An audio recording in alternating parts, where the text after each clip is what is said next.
Welcome to the final reckoning of a life spent chasing empty pleasure in the dark.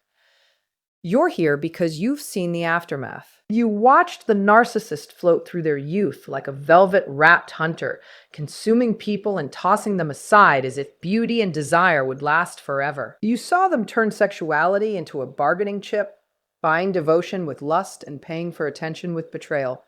But time is the one lender that refuses to be tricked. Today, we're opening the books on the lust debt. We're about to watch the moment the biological invoices show up and the narcissist finally understands that the cost of their hollow victories has been building interest. They can't afford it anymore. Have you ever wondered what happens when the music stops? Maybe you still see them trying to dance, but the house lights are on now and the mask is slipping. The question that keeps survivors awake is often, will they ever truly pay for what they did to me? The answer is etched into the chemistry of their aging body. The narcissist didn't just wound your heart. They spent their entire life borrowing from a future they swore would never arrive. Now that future is here, knocking with a foreclosure notice on their ego.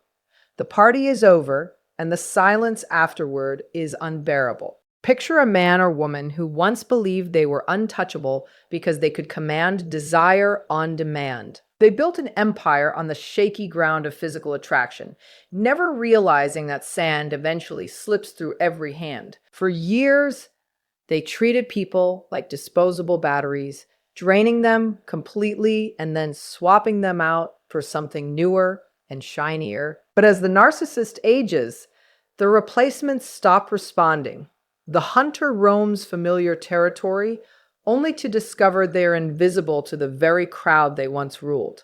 We're stepping into a psychological thriller where the villain is finally locked inside a room with no exits.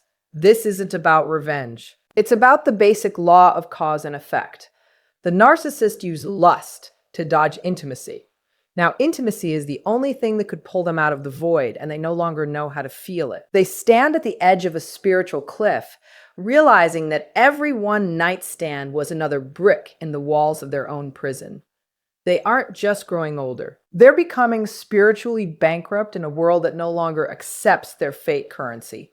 Manda, you've been told to move on, to find peace, and to ignore their carefully staged happiness online. But look closer. Under the filters and desperate thirst traps is raw panic. The aging narcissist is a gambler who's lost their last chip but refuses to get up from the table. They're terrified. They stare into the mirror and see a stranger.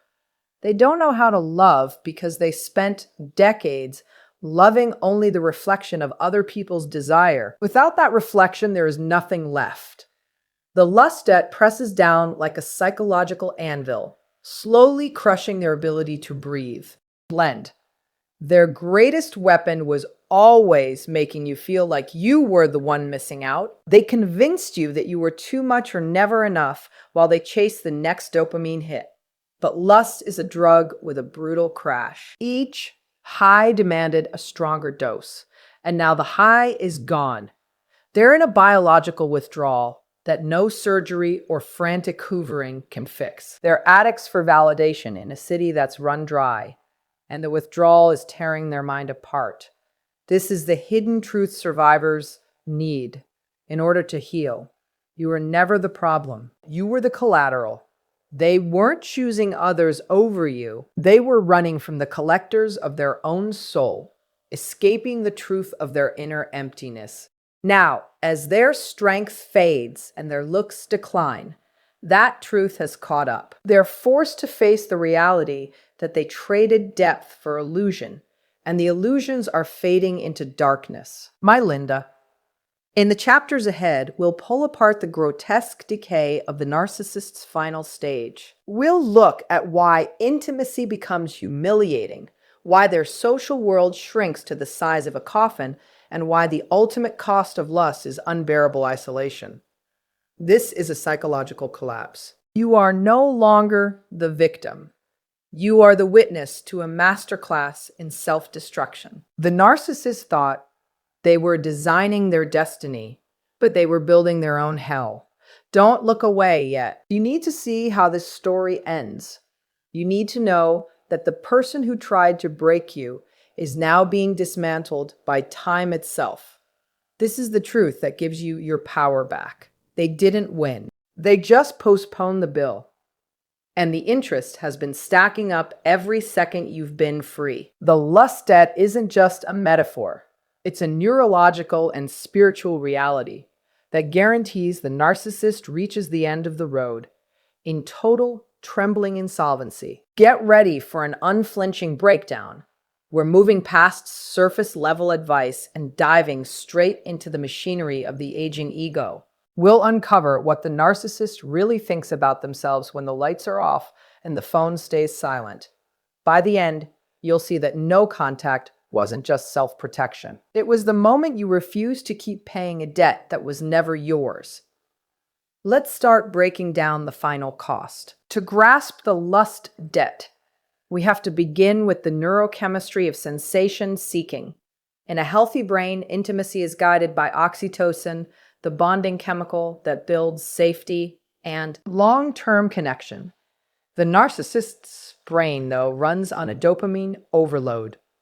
They don't want the steady warmth of a fire. They want the violent flash of a firework. For years, they chased novelty, pursuit, and conquest highs. That constant overstimulation burned out their neural circuits. Like an addict, their receptors down-regulated, leaving them biologically unable to feel calm and trapped in nonstop craving time. They suffer from somatic objectification syndrome because they reduced others to tools for pleasure. They eventually reduced themselves the same way. Their body became their only asset, their main weapon, their entire sense of worth. As time dulls that blade, the narcissist faces complete identity collapse. There is no real self under it, only a performance. And when the stage starts to crumble, the actor realizes they never learned the script, only how to strike a pose for applause. The lust debt is rooted in intimacy starvation. The narcissist spent their youth starving the soul to feed the ego, avoiding real connection, vulnerability, and the work of genuine closeness. Compromise, accountability, the intimate knowing of another human soul. These were prices they refused to pay. They wanted the rewards of intimacy without making the deposit. Now, in their later years and liquor-soaked regrets, they stand emotionally bankrupt. There is no shared history of struggle with a partner, no deep roots of trust, no stored wealth of love. They are spiritually homeless, drifting through the wreckage of their own vanity. There is a unique kind of shame that ferments in the somatic narcissist's core, the shame of expiration. They are horrified by the idea of becoming outdated. Every gray hair signals approaching irrelevance. Every wrinkle cracks the armor of their grandiosity. To survive this terror, they often double down on recklessness. They chase even younger targets, dive into more extreme fantasies, or fall into sugar daddy or sugar mama setups, where attention must now be bought instead of effortlessly pulled. This is the accrued interest on the debt, the humiliation of paying for the illusion of being desired. Tempted. Now think about the mirror of judgment. In youth, the mirror was a friend, backing up their dominance. As the lust debt matures, the mirror turns into a ruthless prosecutor. Body dysmorphia settles in, driven by narcissistic injury. They can't stand the fact that they're no longer the alpha or the siren. What follows is a frantic, graceless fight against biology. They become exaggerated versions of who they once were. Too much filler, harsh dye jobs, outfits that scream, "I still matter." They beg for recognition while the world's attention has already moved on. Inside, their psyche is bare. Having never built an inner life, they depend entirely on outside validation to survive. This is their oxygen. When the lust-based supply collapses, they start to suffocate. Narcissistic mortification kicks in, a burning, unmanageable shame. They don't have the skills to self-soothe. Chasing is all they know, and when there's nothing left to chase, The hunger turns inward and devours them. Bitterness hardens, resentment deepens. Anyone still near them becomes a target for their poison. The lust debt leaves behind a legacy of emptiness, while emotionally healthy people spend midlife enjoying the returns on long-term bonds, children, grandchildren, long-standing friendships. The narcissist is still flinging seeds across dead ground. There is no legacy supply. Their children often resent them or have gone no contact altogether. Former lovers sit in therapy trying to heal from the harm. When the narcissist looks back, they see scorched earth and fallen bridges. They reach the end of the road holding a suitcase full of nothing. Strong imagery is needed here. The narcissist's ego is a parasite that has drained every host. Having consumed everything around it, it now turns inward. This is emotional cannibalism. The rage once hurled at you is redirected at their own reflection. They hate themselves for aging, resent the world for moving forward, and despise you for surviving and thriving without them. Their inner climate is a constant fever of bitterness. Sexual bankruptcy marks the final phase of the debt. The somatic narcissist's sexual behavior was never truly about connection or even pleasure. It was always about control. With age, keeping that dominance becomes impossible. Physical decline becomes a psychological crisis. If they can't perform, they feel erased, they experience sexual anhedonia, an inability to feel joy in the very act that once defined their superiority. What once made them feel powerful now fills them with anxiety and confirms their decay. The ultimate punishment is being trapped in a body that can no longer meet the demands of an entitled, ravenous ego. At its core, the lust debt is a collision with nothingness. For decades, the narcissist ran from the truth of their emptiness. Lust was the noise they used to cover the void. When the supply dries up, the silence becomes thunderous. They stand alone in a desert, realizing every oasis they chased was a mirage. They are fundamentally alone, and for someone who only exists through others, this isolation is a living death. The turning point arrives when the narcissist finally grasps that the supply chain is permanently broken. For years, they believed they were above nature's rules. That charm made them immortal. Then one day, they walk into a room and everything shifts. They roll out their usual tactics, but instead of interest, they get pity, or even worse, indifference. This is the moment the power flips. Their invisibility cloak is gone. The shield that once protected them from the costs of aging has been ripped away. This sparks a narcissistic panic that can drag on for years. The debt has hit full maturity. There's no refinancing. Desperation takes over. They start panic hoovering, reaching out to you, to exes from 10, 15 years ago, to anyone who once reflected their former glory. They're hunting for retroactive supply. They want to be remembered as they were, not seen as they are. They try to steal your memory to patch up their present. When no one replies, the panic mutates. They become stalkers of their own past. This is where they try to cook the books. Suddenly, they've found God or healed their trauma. It's just another escape move, a bid for speed, irritual bankruptcy without real responsibility. But the lust debt is carved into their biology and psychology. It doesn't care about reinvention. The body records betrayal. The nervous system remembers. Their enlightened persona feels just as empty because the debt is coded into their DNA. The final crash hits when their children or family carry out the ultimate discard. In youth, the narcissists charmed their way out of responsibility, acting as the fun parent, too busy chasing desire to actually be present. Now those children are adults with boundaries and no awe left. The narcissist finds themselves uninvited from weddings, missing from holidays, blocked on social media. Social interest on the debt is being collected by the very people they failed to love.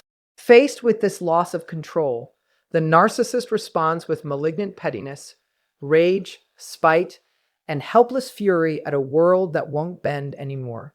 They turn into the bitter storyteller, broadcasting tales about their ungrateful kids and their cruel ex-partners, trying to cash in whatever social credit they still have for one last hit of sympathy. But pity is weak supply. It never feeds a lust-driven hunger. It's like a fine dining addict being forced to live on greasy fast food.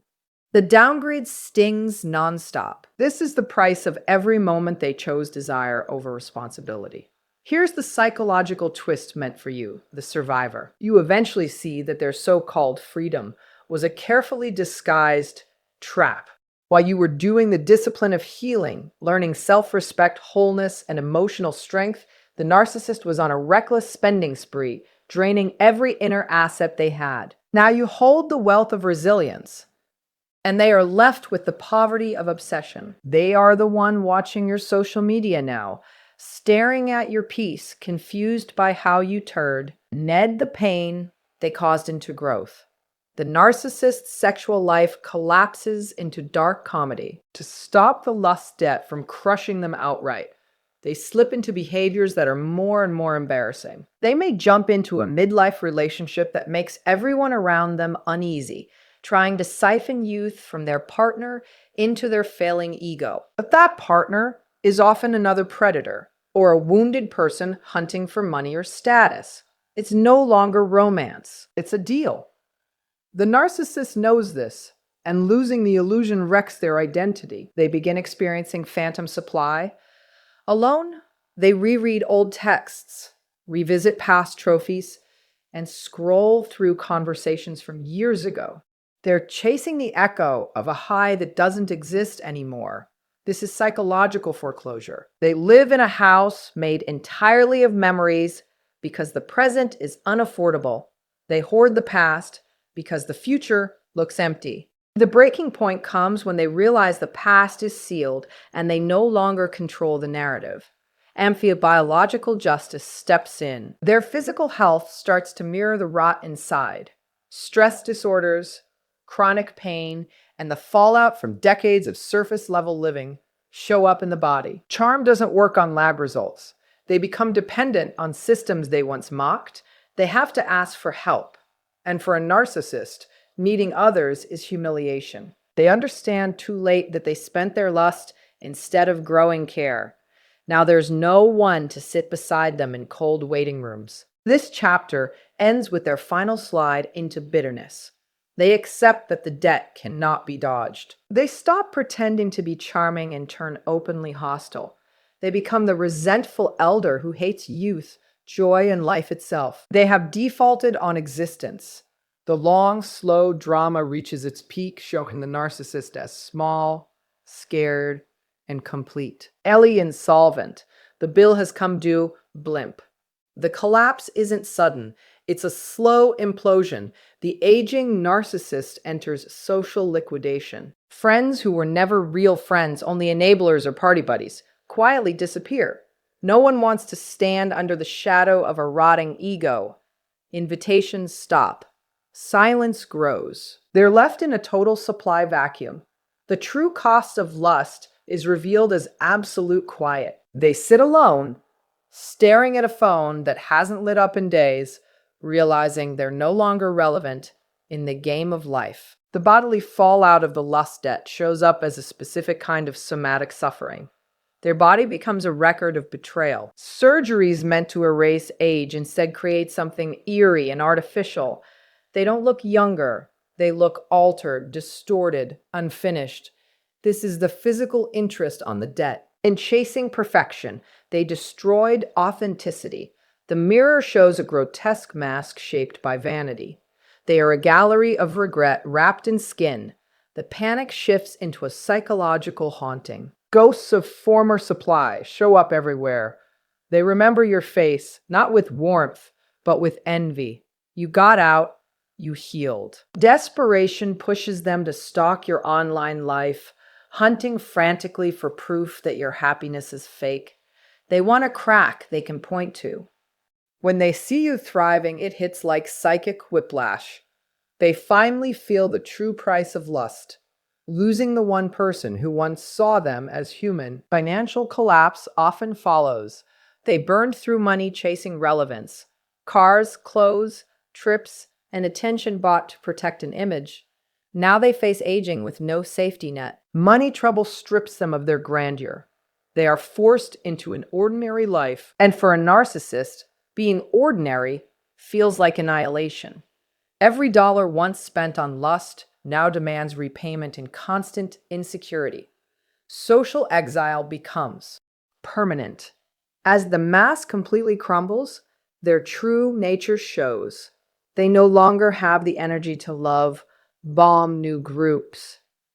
Communities see the toxicity. They are pushed out of the social spaces they once ruled.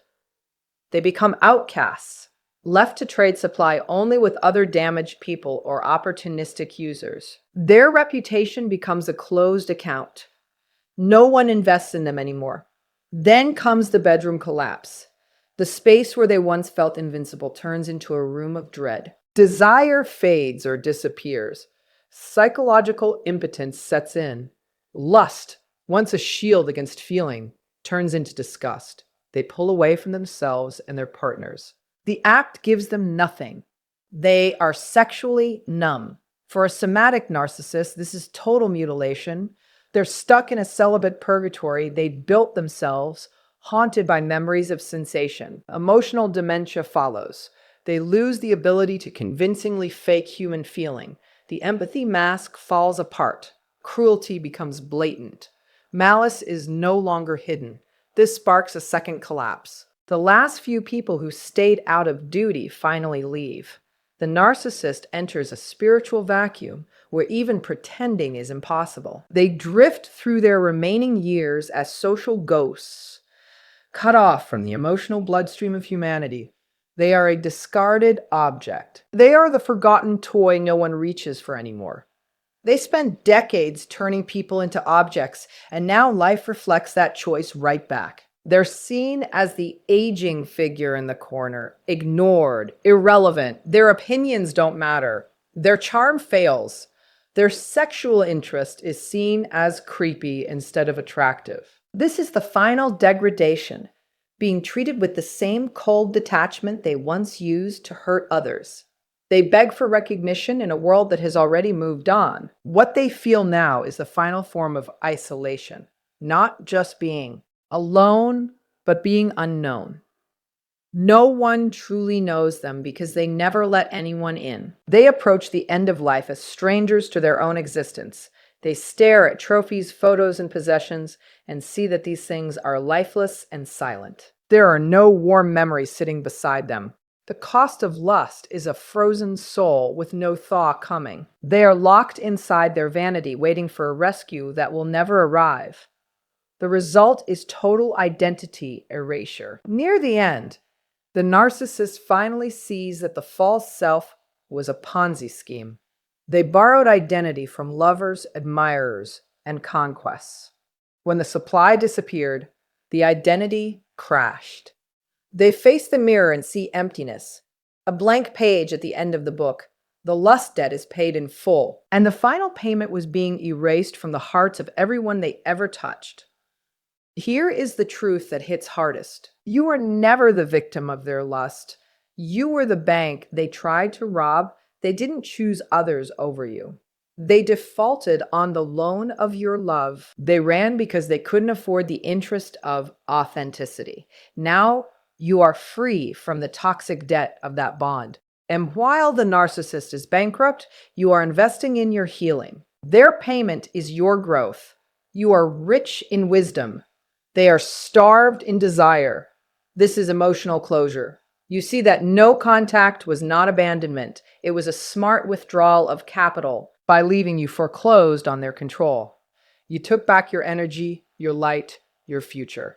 The narcissist is left holding the bad debt of their own choices. You don't need karma. Your happiness is karma. The final price they pay is watching your wholeness next to their fracture. Your peace is the invoice they can never clear, hidden truth revealed. Their obsession with the past is a confession of defeat. Every Hoover, every quiet check in on your mouth. If is proof that you were the only real asset they ever had. They scavenge your memory because the present gives them nothing. You are the benchmark they can never reach again. You are the diamond they traded for plastic, and the regret eats away at them nonstop. You are empowered because you are irreplaceable. Their misery is permanent because they cannot balance their debt. They are trapped in endless default. New supply won't save them. The rates are too high now. They are structurally unable to feel real joy. Your healing lasts because you did the work. Their suffering lasts because they ran from it. The cost of lust is a life sentenced to surface living. They are stuck in the shallows. You are moving in the depths. You survived a biological war. They tried to siphon your life force to keep themselves going. But life can't be stolen. You regenerated. They decayed. The price of lust is neurological collapse. Their pleasure circuits are fried. They can't feel the world anymore. You can. Warm sunlight, honest friends, the calm of quiet. These are the dividends of integrity. You are rich where it truly counts. Lamb's cinematic close. Picture the narcissist standing in a golden hall of mirrors, shouting for desire, validation, power. The mirrors crack. One by one, the false selves disappear. At last, one mirror remains. They look and see you, not who you were, but who you are now. Strong, bright, free. They reach for the glass. It shakes and shatters. Darkness drops. The ultimate cost is cosmic silence. They shouted their greatness for a lifetime. Now no one hears them. They have become a non-entity. Lust ended in spiritual erasure, forgotten while still alive. You, on the other hand, resonate. Your story helps others. Your pain turned into purpose. You have a voice. They do not. Final empowerment. Mantra. You know I am not supply. I am a source. I am not debt. I am value. I was not discarded. I was released. They are paying. I am collecting. My life is mine. Brutal truth. The narcissist is dying in a desert they built themselves. You are living in an ocean of possibility. Do not look back. There is only dust and debt behind you. Let them crawl in thirst. You have a well that never runs dry. The account is closed. The predator is foreclosed. The party is over. The debt is paid. They are alone. You are free. The final entry is written by you. I survived. That is the price they could never afford. Land. Final truth. They lost you. And that was the moment they became truly bankrupt. Now go live as the wealthiest person you know. The end.